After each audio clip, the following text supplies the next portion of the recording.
the mind. Yeah. If you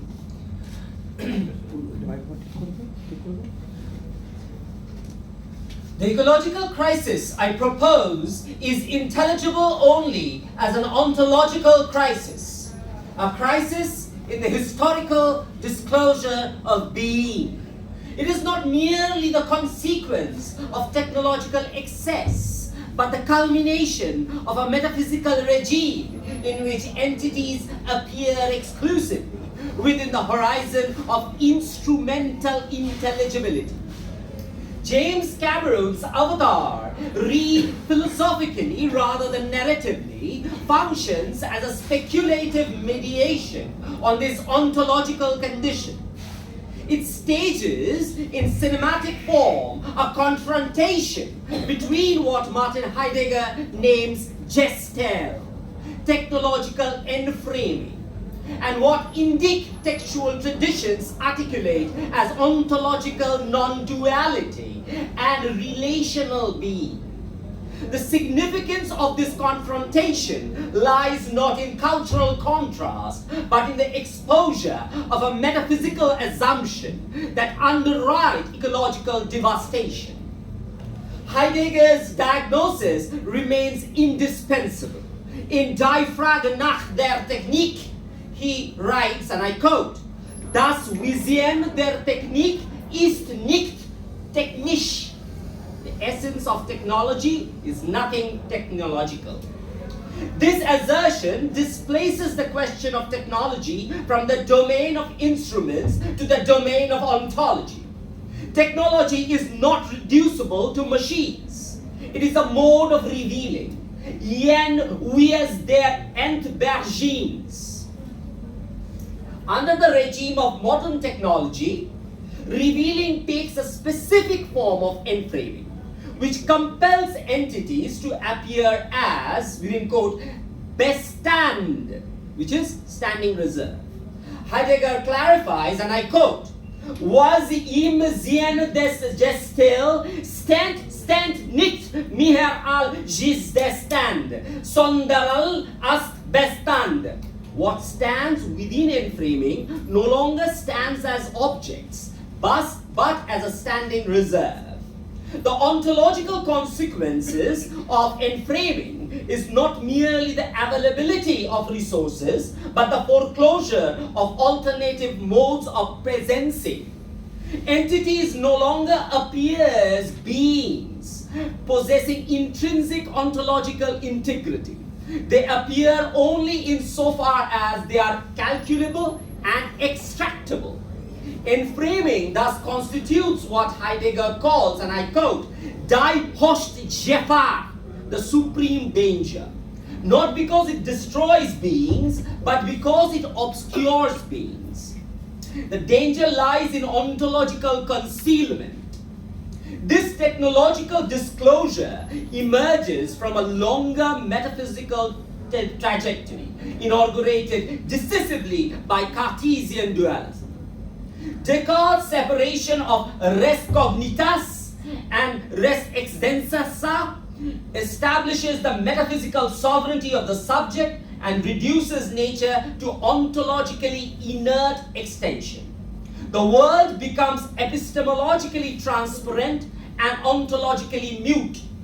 Being becomes representative, forgetting of being. Zinvergistigkeit. The modern subject encounters entities not as objects of representation and control. The possibility of encountering beings otherwise outside instrumental intelligibility is eclipsed. Against enframing, Heidegger proposes another ontological disposition, articulated most fully in Bauen, Wohn, Denken. And he writes, and I quote, "Wohn ist der Weis der Zesterbeinlich over der Erde sind." And I end my quote. Dwelling is the manner in which mortals are on the earth.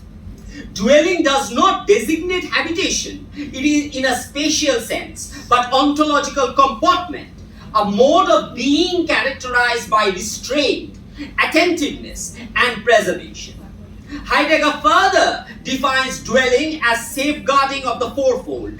Thus, wohon biharwart vierfal.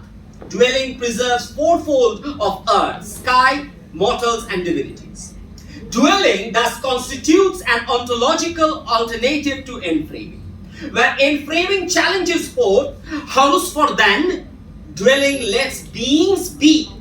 Heidegger names this disposition Glisslandsheit, releasement towards being. It is an ontological letting being, and I quote, thus Zien lassen des Ziens then. Yet, Heidegger's analysis, despite its profundity, remains historically circumscribed. His ontology remains insufficiently attentive to the colonial dissemination of enframing.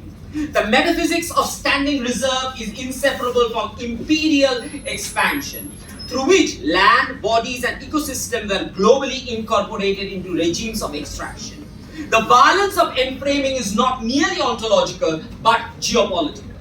Thus, Avatar may be read as extending Heidegger's critique of modern technology into a decolonial register, where Heidegger diagnoses the danger of enframing. Avatar visualizes its victim.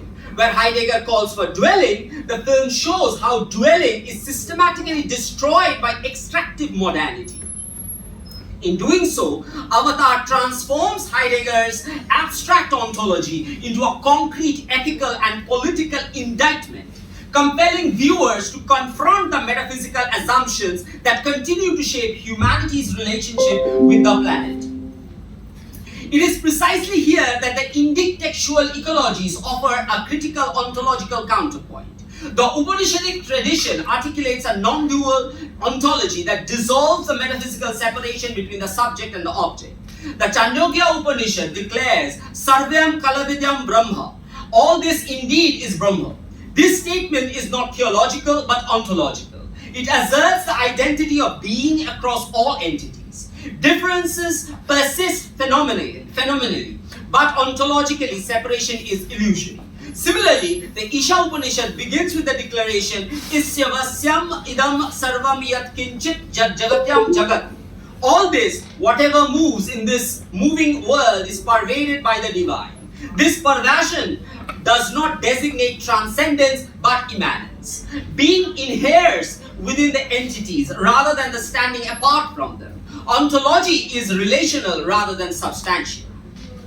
The epistemological implication of this ontology appears in Mahakavya.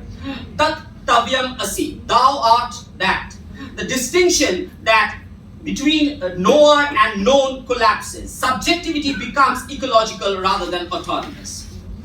The Rigveda repeatedly invokes rivers as mothers and sustainers of life. And this is exactly what we are seeing in the ways of water, Avatar, the ways of water, where Ima Apo Matraha Sundyar Tattik. These waters are mother purifiers.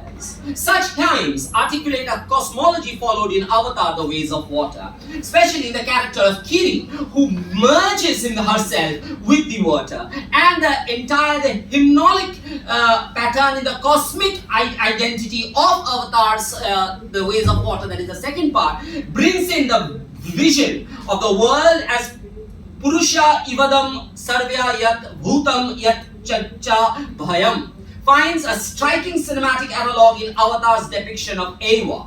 The cosmic reason is all this, what has been and what will be.